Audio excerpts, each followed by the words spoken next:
Okay, so the video that I posted yesterday, actually posted two of them, didn't do so bad about the suicidal thoughts. So we're gonna address some more of that today in hopes that it will help people who may be going through that as we speak. I do have some questions here.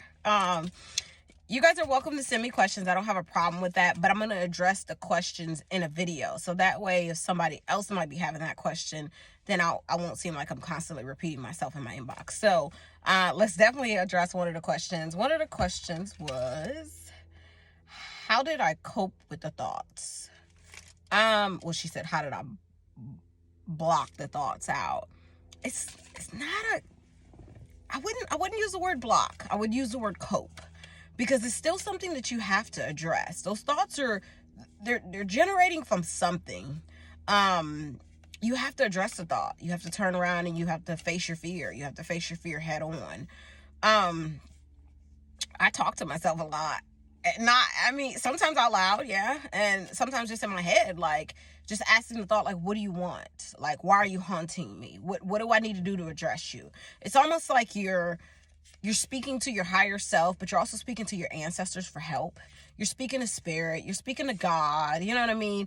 Prayer doesn't necessarily have to be out loud. Like prayer can be, internal. So, I did that a lot. I also went out for walks with nature. I did that. And I actually started working out. Working out, oh my goodness, is like, it's medication.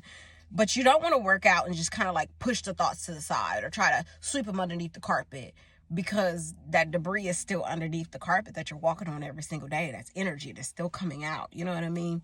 So it's definitely something that you have to address. But yeah, so I worked out. I did walks in nature. I addressed the thoughts. And also when I was having those bad thoughts or negative thoughts, I would readjust the thoughts and I turn it into positive. Like if I was at the gym and as I say this, so this is confirmation. While I was at the gym, I would be like, oh, I can't lift that. And it's like, but did you try to lift it though? Like try to lift it. And if it's too much on your muscle, then put it back and go for something lower.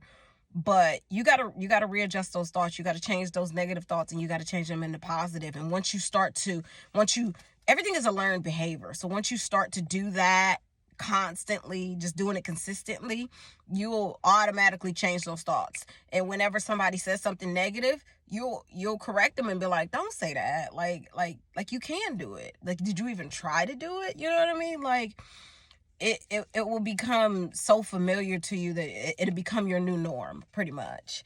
All right, sorry, 3 minutes already. All right, second question. Did I experience depression? Yes, I went through a lot of depression. I never felt like I fit in as a child. So that was one of the childhood traumas that I had to deal with. I had to accept the fact that it wasn't meant for me to fit in. It was meant for me to stand out. Because had I fit in with the crowd, leaders don't fit in. Leaders stand out because they are meant to lead. They're not meant to follow. You know what I mean? If you're fitting in, 9 times out of 10, you're a follower because there's a leader of that group that you're around. Whether or not you like to admit it or not, there is a leader. There's always a leader of the pack.